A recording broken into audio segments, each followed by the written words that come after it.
राजा के 3 प्रश्न। ईश्वर एक है कि अनेक है, तो रहता कहां है, मिलता कैसे है? तीसरा, करता क्या है? राजा ने बड़े बड़े विद्वानों से पूछा 3 ही प्रश्न। ईश्वर एक है कि अनेक, रहता कहां है, मिलता कैसे है, और वो करता क्या है? लोगों ने अपने अपने तरह से उत्तर दिए। राजा संतुष्ट नहीं हुआ। एक दिन राजा अपने घोड़े पर बैठकर जा रहा था। सामने से अलमस्त महात्मा ब्रह्मानंद की मस्ती में लीन, स्वरूपानंद की मस्ती में लीन, मस्ती से झूमते चले आ रहे थे। इसने महात्मा को देखा तो वही प्रश्न किया कि ईश्वर एक है कि अनेक, रहता कहां है, मिलता कैसे है, और करता क्या है? महात्मा उसी मस्ती में बोले कि यह कोई पूछने का ढंग है? तुम घोड़े पर बैठे हो, हम रास्ते में खड़े हैं। अरे पहले कहीं ठहरा,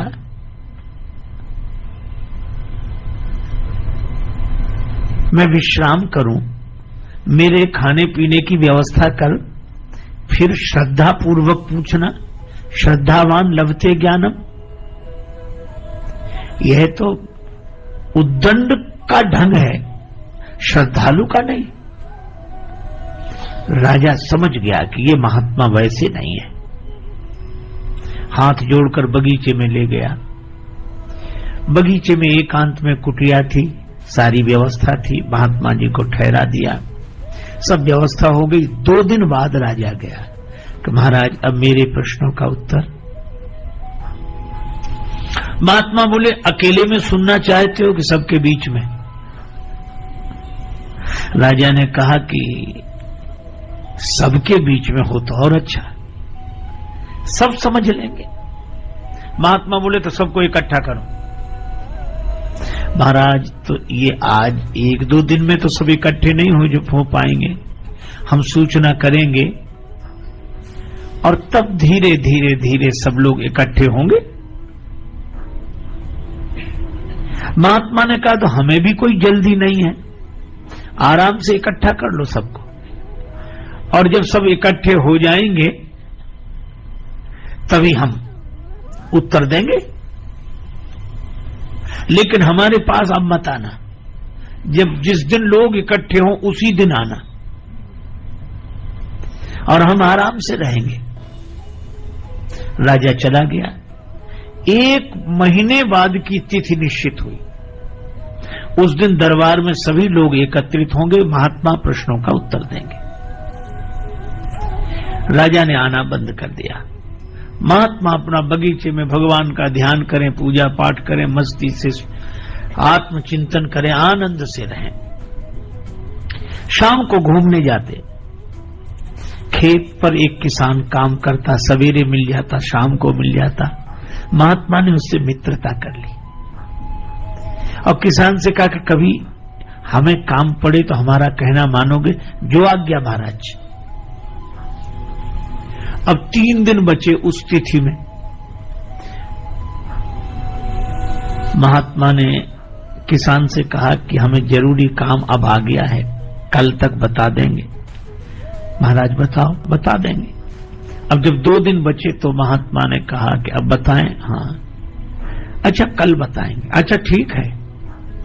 1 दिन बचा तो महात्मा ने कहा कि तुम महात्मा बन जाओ।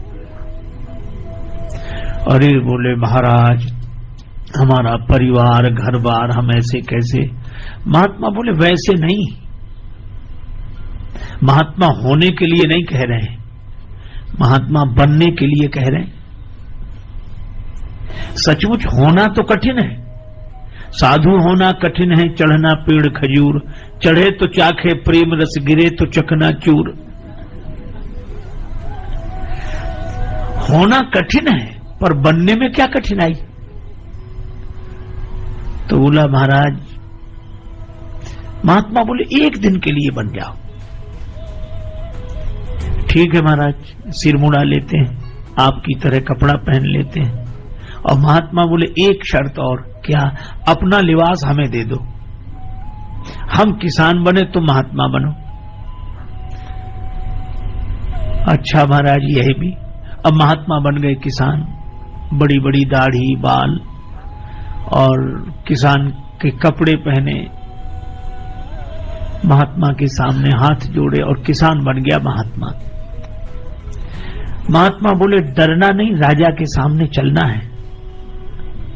राजा पूजा करेगा, आरती करेगा, प्रणाम करेगा, तुम डरना नहीं। वो बोला महाराज ये तो सब ठीक, लेकिन राजा साहब जब प्रश्न करेंगे सिंहासन पर बिठा के, तब महात्मा बोले हम तो साथ में हैं, कह देना ये तो हमारा घास छीलने वाला जवाब दे देगा, फिर हम जवाब दे देंगे। हाँ ये ठीक है। महात्मा गए, अब वेश से वो साधु दिखे, अब राजा को संदेह हो, लेकिन अब क्या करे, प्रणाम किया, पूजा की और आरती। महाराज विराजे ऊंचे आसन पर, महात्मा के वेश में किसान था वो बैठा, और महात्मा किसान के वेश में नीचे बैठे, सिर झुकाए। राजा ने कहा कि महाराज हमारे 3 प्रश्न हैं, आपने कहा था हम उत्तर देंगे। हाँ बोलो। पहली बात, ईश्वर एक है कि अनेक? दूसरी बात, वो रहता कहाँ है, मिलता कैसे है? तीसरी बात, वो करता क्या है? वो किसान तो पहले से पढ़ा हुआ था, कहने लगा राजा साहब क्या साधारण सवाल पूछे हैं, इन प्रश्नों का उत्तर तो हमारा घास छीलने वाला किसान दे देगा। राजा को लगा कि इतना सब आयोजन किया और ये कहते किसान दे देगा, पर महात्मा बैठे थे किसान के रूप में, कहने लगे हाँ राजा साहब पूछो, मैं उत्तर दूंगा, गुरुजी ने हमें सब बता दिया, मैं उत्तर दूंगा, पूछो। अच्छा चलो भाई किसान तुम ही बताओ। राजा ने कहा कि वह ईश्वर एक है कि अनेक?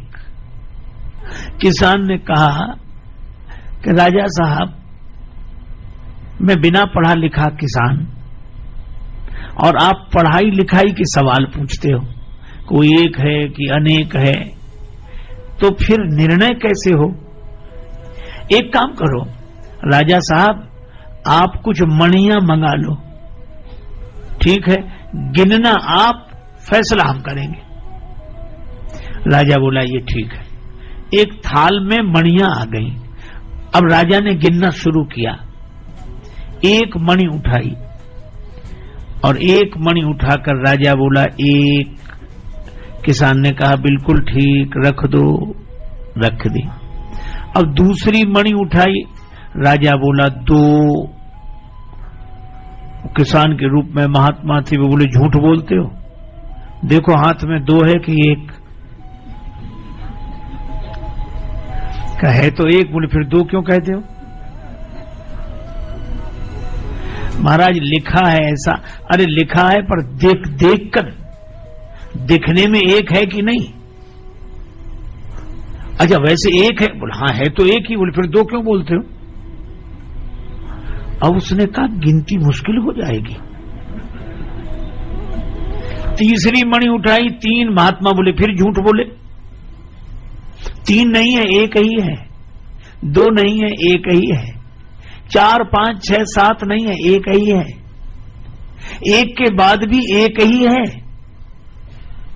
लेकिन वह 1 ही जब दूसरी बार किसी के अनुभव में आया तो 2 हो गया, तीसरी बार किसी के अनुभव में आया तो 3 हो गया, चौथी बार किसी के अनुभव में आया तो 4 हो गया, 5वीं बार किसी के अनुभव में आया तो 5 हो गया, पर वह है 1 ही, 1 ही, 1 ही।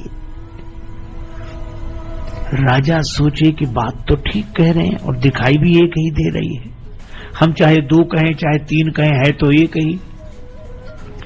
और महात्मा बोले जरा 1 के पहले गिनो, तो 1 के पहले तो 0 है, तो कहा 1 के पहले भी 1 है, और 1 के बाद भी 1 है, और बीच में भी 1 ही है।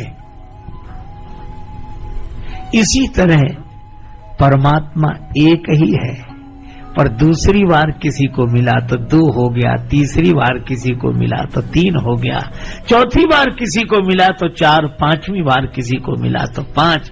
पर वह एक है, एक है, एक है, एक के पहले भी वही एक है और एक के बाद भी वही एक है और बीच में भी वही एक है। राजा ने तो हाथ जोड़ लिए कि महाराज ऐसा समाधान नहीं सुना, न कोई चौपाई, न दोहा, न श्लोक, न कोई ग्रंथ, किसी का प्रमाण नहीं। और गिनने की सही बात है, हम देखते हैं तो एक ही दिखता है। ये 2, 3, 4 तो हमें सिखा दिया गया है, पढ़ा दिया गया है। अगर ये सीखी हुई पढ़ाई छोड़कर देखें तो एक ही है। बड़ा सुंदर उत्तर दिया महाराज, हम मान गए कि ईश्वर एक है, एक है, एक। अच्छा एक बात बताओ, रहता कहां है, मिलता कैसे? महात्मा बोले तुम कठिन कठिन सवाल पूछते हो, खिलाते पिलाते कुछ हो नहीं। तो महाराज क्या, दूध मंगाओ। एक कटोरे में दूध आ गया। अब वो महात्मा दूध तो पिए नहीं, दूध में उंगली घुमावे ऐसे। अरे ये दूध में उंगली क्यों घुमा रहे? महात्मा बोले सुना है इस दूध में घी रहता है। तो हम सोचते हैं घी निकाल कर खा लें। राजा बोला आप भी पागलों जैसी बातें करते हैं। दूध तो रहता है पर ऐसे थोड़ा ही मिलता है। कैसे मिलता है? अरे दूध को जमाना पड़ता है, दही बनाना पड़ता है, फिर मंथन करना पड़ता है, फिर मक्खन निकलता है, फिर आग में तपाना पड़ता है, तब घी मिलता है दूध में ही।